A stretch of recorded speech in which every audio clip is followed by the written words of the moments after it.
பெரம்பலூரில் செயல்பட்டு வரக்கூடிய எம்ஆர்எஃப் தொழிற்சாலை தொழிலாளர்கள் கடந்த 20 நாட்களுக்கு மேலாக தொடர்ச்சியான வேலைநிறுத்த போராட்டத்தில் ஈடுபட்டு வருகிறார்கள். ஊதிய உயர்வு உள்ளிட்ட மிக நியாயமான கோரிக்கைகளை வற்புறுத்தி இந்த போராட்டம் என்பது நடைபெற்று வருகிறது. ஆனால் கடந்த நடைபெற்று இதை ஒட்டி நடந்திருக்கிற பேச்சுவார்த்தைகள் எதுவும் திருப்திகரமாக இல்லை. தொழிலாளர்களுடைய பிரச்சனையை சுமூகமாக பேசி தீர்வு காண வேண்டும் என்றுதான் தொழிற்சங்க தரப்பிலிருந்து எல்லா விதமான முயற்சிகளையும் மேற்கொண்டிருக்கிறார்கள். ஆனால் தொழிற்சாலை நிர்வாகம் மிக பிடிவாதமான போக்கை கடைபிடித்து இந்த வேலை நிறுத்த போராட்டம் நீடிப்பதற்கான முழுமையான காரணம் தொழிற்சாலை நிர்வாகத்துடைய பிடிவாதம்தான்.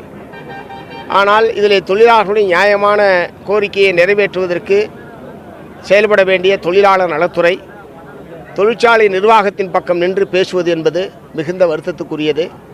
தமிழ்நாடு அரசு இந்த தொழிலாளர் நலன் சார்ந்த இந்த பிரச்சனையின் மீது சாதகமான முடிவை எடுக்க வேண்டும்.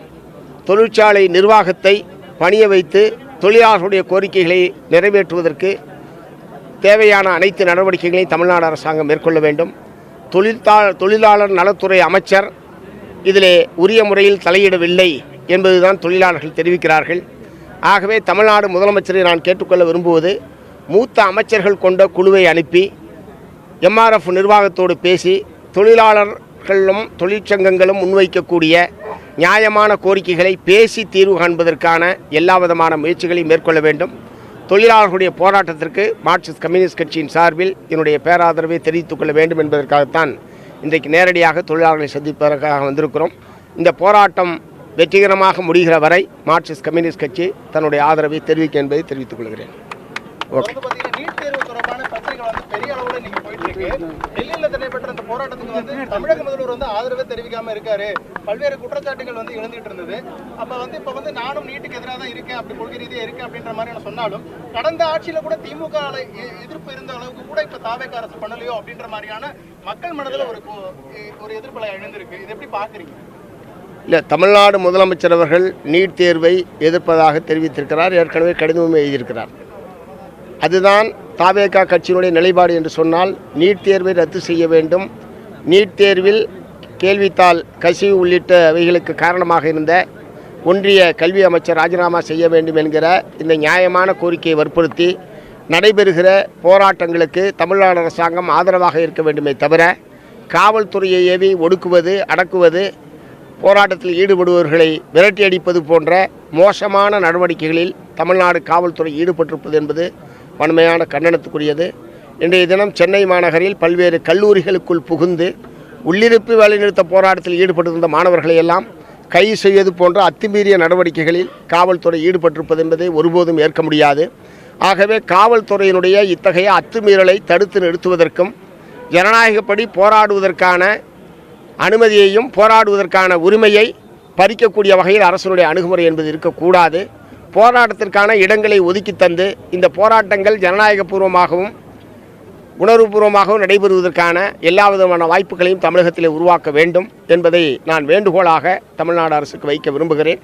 மீறி அடக்குமுறையின் மூலமாக போராட்டத்தை ஒடுக்கிவிடலாம் என்று தமிழ்நாடு அரசாங்கம் நினைத்தால் அடக்குமுறையை தூள் ஆக்கக்கூடிய நடவடிக்கையில் தமிழ்நாட்டினுடைய மாணவர்களும் இளைஞர்களும் ஈடுபடுவார்கள் என்பதை தெரிவித்துக் கொள்கிறேன்.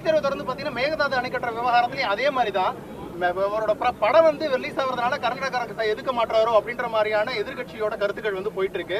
இன்னொரு பக்கம் அமைச்சர்கள் பெரும்பாலும் பாத்தீங்கன்னா விழா மாதிரி கொண்டாடணும் அப்படின்ற மாதிரியான பிரச்சனைகள், இவ்வளவு பிரச்சனைகளுக்கு முன்னாடி அவருடைய திரைப்படத்தை கொண்டாடுறதுக்கான வேலைகள்ல பரபரப்பா இறங்கியிருக்காங்க. இது எப்படி பாக்குறீங்க? இல்லை, மேகதாட்டு அணை சம்பந்தமாக தமிழ்நாடு அரசாங்கத்துடைய நிலைப்பாடு என்ன என்பது ஏற்கனவே தமிழ்நாடு சட்டப்பேரவையில் தீர்மானம் என்பது நடைபெற்றப்பட்டு எக்காரணம் கொண்டும் காவிரியின் குறுக்கே மேகதாட்டு அணை கட்டுவதற்கு தமிழ்நாடு அரசாங்கம் அனுமதிக்காது என்பதற்கான தீர்மானம் நிறைவேற்றப்பட்டிருக்கு. அதுதான் தமிழ்நாடு அரசாங்கத்தினுடைய, மற்றவற்றோடு அவற்றை முடித்து போட வேண்டிய அவசியமில்லை.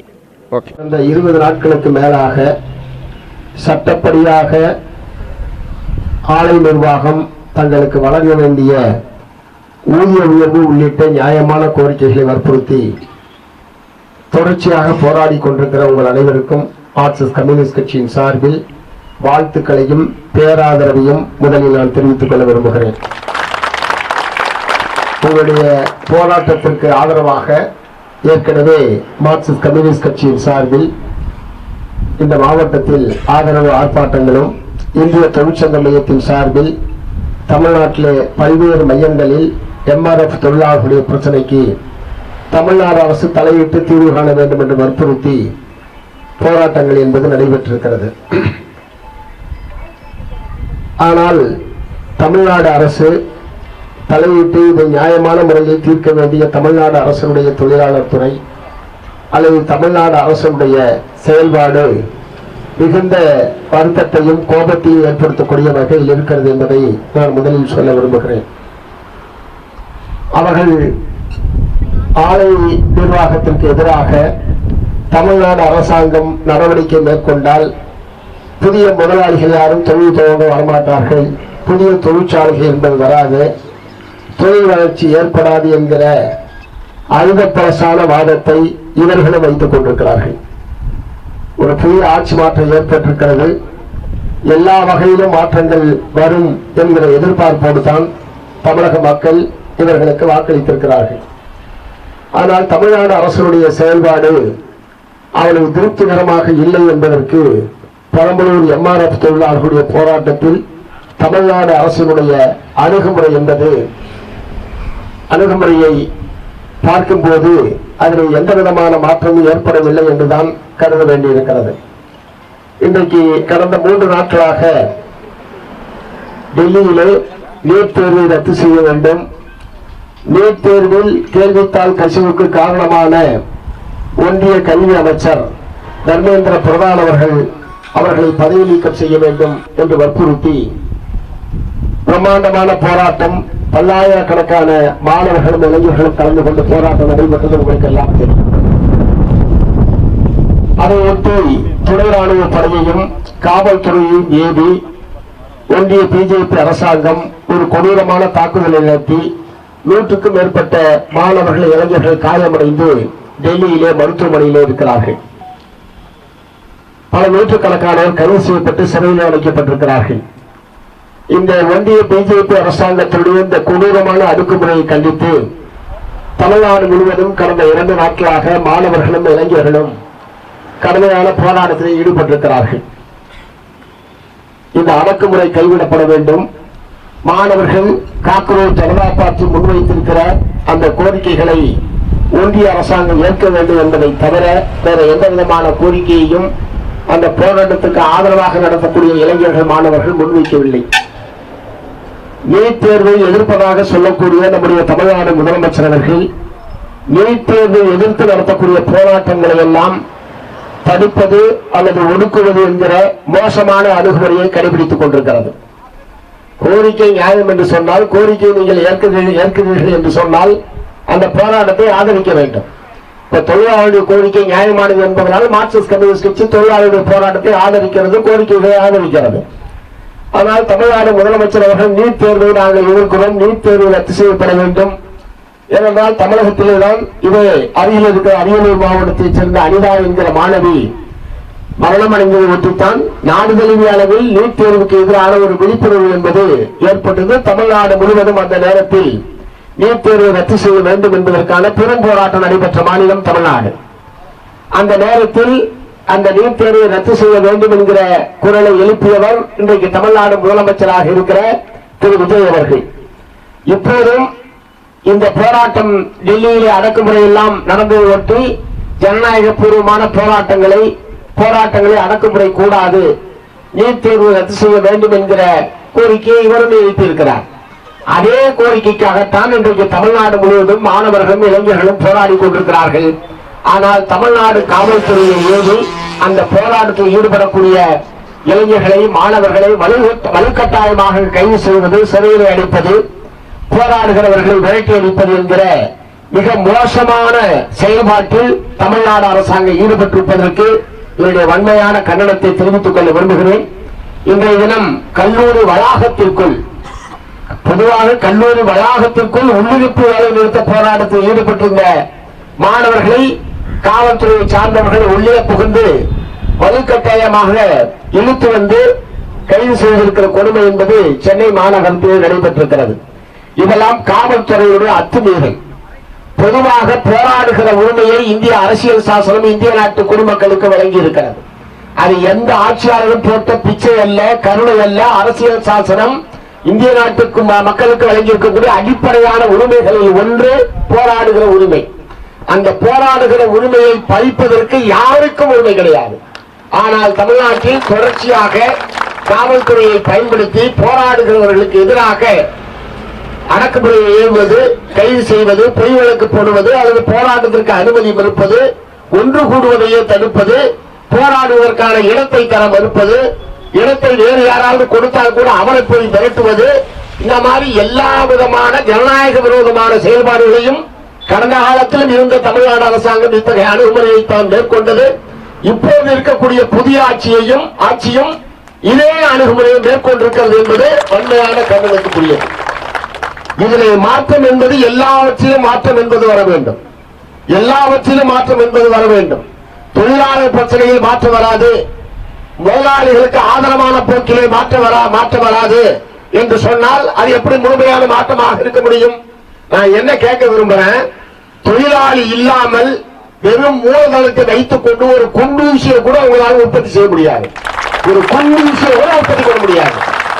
மூலதனமும் வேண்டும், தொழிலாளர்களுடைய உழைப்பும் மூலதனமும் சேருகிற போதுதான் பொருள் உற்பத்தி நடைபெறுகிறதே தவிர வெறும் மூலதனத்தை கட்டி மூலையில போட்டு வச்சிருந்தா அதனால எந்த விதமான பிரயோஜனமும் கிடையாது. முதலாளிக்கு எந்த பிரயோஜனமும் கிடையாது, நாட்டுக்கு எந்த பிரயோஜனமும் கிடையாது, தொழிலாளிக்கு வேலை வாய்ப்பு என்பது இருக்காது. ஆகவே தொழிலாளர்களுடைய உழைப்பும் மூலதனமும் சேருகிற போதுதான் பொருள் உற்பத்தி என்பது நடைபெறுகிறது என்பதை புதிய ஆட்சியாளர்கள் புரிந்து கொள்ள வேண்டும். ஆகவே போராடினால், தொழிலாளர்கள் உரிமையை கோரினால் நாம் என்ன அதீதமான கோரிக்கை வச்சிருக்கிறோம்? ஏற்கனவே தொழிலாளர்கள் கடந்த 100 ஆண்டுகளுக்கு மேலாக போராடி பெற்றிருக்கிற சட்டப்படியான உரிமைகளை இன்றைக்கு இருக்கக்கூடிய ஆட்சியாளர்கள் பறிப்பதற்கு எப்படி நம்மால் அனுமதிக்க முடியும்? நீங்க கொண்டு வந்ததால் அந்த சட்டங்கள்லாம் 3 ஆண்டுகளுக்கு ஒரு முறை ஒப்பந்தம் என்பது தொழிலாளர் போராடி பெற்றதை தவிர எந்த ஆட்சியாளர்களுடைய கருணையினாலும் வந்ததல்ல. அது ஏற்கனவே சட்டம். சங்கம் அமைக்கிற உரிமை என்பது சட்டம். தொழிலாளர்கள் போராடினால் அவர்கள் அழைத்து பேச வேண்டியது தொழிலாளர் நலத்துறை. அதுக்காக தான் அதுக்கு பேரு தொழிலாளர் நலத்துறைன்னு வச்சிருக்கிறான். ஆனால் தொழிலாளர் நலத்துறை முதலாளிகள் நலத்துறையாக இருக்கிறதே தவிர தொழிலாளர்களுடைய நலத்துறையாக செயல்படவில்லை என்பதுதான் பிரச்சனையே. தொழிலாளர் நலத்துறை என்று சொன்னால் தொழிலாளர்கள் தரப்பில் அதை பேச வேண்டும். முதலாளிகளுக்கு பேசுவதற்கு அரசாங்கமே இருக்கிறது. உயர்மட்டத்தில் பல அதிகாரிகள் இருக்கிறார்கள். தொழிலாளிகளுக்கு பேசுவதற்காக தொழிற்சங்கமும் தொழிலாளர் நலத்துறையும் இருக்க வேண்டும். ஆனால் இங்கே இருக்கக்கூடிய தொழிலாளர் நலத்துறை என்பது முழுக்க முழுக்க முதலாளிகளின் பக்கம் நின்று இந்த பிரச்சனை அணுகுகிற துறையாக இருக்கிறது என்பது எந்த விதத்திலும் தமிழ்நாடு அரசுடைய அணுகுமுறைக்கு இது உதவி செய்யாது. தொழிலாளர்களுடைய நலனை பாதுகாப்பதற்கு உதவி செய்யாது. ஆகவே இந்த நிகழ்வின் வாயிலாக நான் தமிழ்நாடு அரசாங்கத்தை வற்புறுத்த விரும்புவது, தமிழ்நாடு அரசுடைய தொழிலாளர் நலத்துறை அமைச்சர் நேரடியாக இதை தலையிட்டு முதலாளிகளையும் தொழிற்சங்க பிரதிநிதிகளையும் அழைத்து பேசி பிரச்சனைகளை சுமூகமான முறையில் தீர்ப்பதற்கும் கோரிக்கைகளை ஏற்க செய்வதற்குமான உருப்படியான நடவடிக்கை எடுக்க வேண்டும். நான் கூப்பிட்டேன், சொன்னேன், போனேன், வந்தேன், அவன் கேட்கல, இந்த மாதிரி சாப்பிடலாம் சொல்லக்கூடாது. அவர்கள் இங்கே தொழில் நடத்துகிறார்கள். ஜப்பானிலே தொழில் நடத்த இங்கே போராட்டம் நடத்தவில்லை. பெரம்பலூரில் நிலத்தை கொடுத்து, மின்சாரத்தை கொடுத்து, தண்ணியை கொடுத்து, பல்வேறு உதவிகளை செய்துதான் அவர்கள் இங்கே தொழில் செய்கிறார்களே தவிர தமிழ்நாடு அரசாங்கம் இத்தகைய உதவிகள் இல்லாமல் இங்கே வந்து தொழிற்சாலை துவங்கி விட்டானா எம்ஆர்எஃப்? ஆகவே இத்தகைய உதவிகளை செய்துதான் எம்ஆர்எஃப் தொழிற்சாலை என்பது இங்கே வந்திருக்கிறது. எதற்காக இத்தகைய உதவிகளை ஆட்சியாளர்கள் செய்கிறார்கள்? இங்கே இருக்கக்கூடிய தொழிலாளர்களுக்கு வேலை வழங்க வேண்டும், இங்கே இருக்கக்கூடிய பொதுமக்களுக்கு அதன் மூலமாக வேலை வாய்ப்பு என்பது உருவாக்கப்பட வேண்டும் என்கிற நோக்கத்தோடு தான் வரக்கூடிய முதலாளிகளுக்கு ஏராளமான சலுகைகளை ஆட்சியாளர்கள் வழங்குகிறார்கள். மொத்த நலுகைக்கு அவன் கொண்டு போட்டுல நாங்கள் விவசாயிகள் நிலம் கேட்டா கொடுக்குறானா? ஆனா முதலாளி நிலம் கேட்டா உடனே கொடுக்குறாங்க. கவர்மெண்ட் எப்படி கொடுக்குறாங்க? கவர்மெண்ட் விவசாயிக்கு கொடுக்கறதுக்கு நிலம் இல்ல, முதலாளிக்கு உடனே விவசாயிகளை பூரா வெளியேற்றிட்டு கூட நிலம் கொடுக்க முடியுது. அப்படி இத்தனை சலுகைகளை பெற்றுக்கொண்டு தொழிற்சாலை நடந்தக்கூடிய முதலாளிகள் தமிழ்நாடு அரசாங்கம் சொல்வதை கேட்க மாட்டார்கள் என்று சொன்னால் அதை சொல்வதற்கு உங்களுக்கு வெட்கமாக இல்லையா? நீங்க தான் வெட்கப்படணும். அவன் என்ன உங்க கட்டுப்பாட்டில் இருக்கிறானா இல்ல எவன் கட்டுப்பாட்டில் இருக்கிறானா? ஆகவே தமிழ்நாடு அரசாங்கம் உடனடியாக எம்ஆர்எஃப் முதலாளிகளை அழைத்து இந்த பிரச்சனையில் அவங்க என்ன கேட்கிறாங்க? 36 மாதமாக ஊதிய உயர்வு என்பது இல்லை. நாம் இந்த வேலை நிறுத்தத்தை விரும்பி ஏற்றுக்கொள்ளவில்லை. தொழிற்சங்கத்தின் சார்பில் இந்த கோரிக்கை முன்வைக்கப்பட்ட போதே ஏற்றுக்கொள்ளப்பட்டிருந்தால் எதற்காக வேலை நிறுத்தம் செய்ய போகிறோம்? வேலை நிறுத்தம் என்பது முதலாளிகளால் தொழிலாளிகள் மீது திணிக்கப்பட்டிருக்கிறதே தவிர நாம் விரும்பி இந்த வேலை நிறுத்தத்தை செய்யவில்லை. தொழிற்சங்கங்கள் பலமுறை பேச்சுவார்த்தை நடத்தியதற்கு பிறகும் தொழிலாளர் நலத்துறையோடு சுமூகமான முறையில் பேச்சுவார்த்தை மூலமாக தீர்ப்பதற்கான எல்லா முயற்சிகளும் தோல்வி அடைந்த நிலையில்தான் இந்த வேலை நிறுத்தத்திற்கு நாம் தள்ளப்பட்டிருக்கிறோமே தவிர வேலை நிறுத்தத்தை இப்போதும் முடிக்க வேண்டும் என்றுதான் தொழிற்சங்கம் விரும்புகிறது.